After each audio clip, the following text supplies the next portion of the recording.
Hello అండి. మొన్న kalonji seeds oil preparation చూపించాను కదండీ!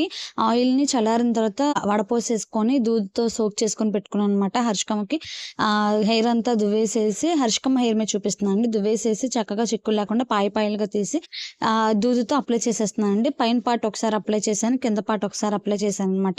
తర్వాత వచ్చేసి ఇక్కడ ఫింగర్ టిప్స్ చూపించాను కదండీ! ఆ టిప్స్‌తోనే మనం మసాజ్ అనేది చేయాలనమాట. తర్వాత క్రిస్ క్రాస్‌గా చేయాలి. ప్రతి పాయకి మనం ఇది మసాజ్ అనేది చేయాలండి. వీళ్ళ స్కాల్ప్ పలచగా ఉంటది కాబట్టి తక్కువ మసాజ్ ఇస్తే సరిపోతది. మనకైతే గనక ఇంకా స్టెప్స్ ఉంటాయి. అన్నీ నేను చేసుకున్నప్పుడు చూపిస్తాను నెక్స్ట్ వీడియోస్‌లో. నేను ఆల్రెడీ బ్యూటీషియన్ నేర్చుకున్నాననమాట. అవన్నీ టిప్స్ అవన్నీ నేను తర్వాత చూపిస్తాను. తర్వాత ఒక వేలుతో మన కొంచెం హెయిర్‌ని తీసుకొని 2 టైమ్స్ రౌండ్‌గా చేసుకొని పైకి లాగాలనమాట. అట్లాగా లోపలికి వెళ్తది ఆయిల్ అనేది. తర్వాత హెయిర్ అనేది టై చేసేస్తున్నానండి. చాలా తక్కువ హెయిర్ ఫాల్ అయ్యింది. ఈ మసాజ్ చేయంగాల్నే హర్షికమ్మ చూడండి వదలంగాల్నే దెబ్బకి అక్కడ కూడా లేకుండా పారిపోయిందనమాట. ఎప్పుడు ఎక్కువ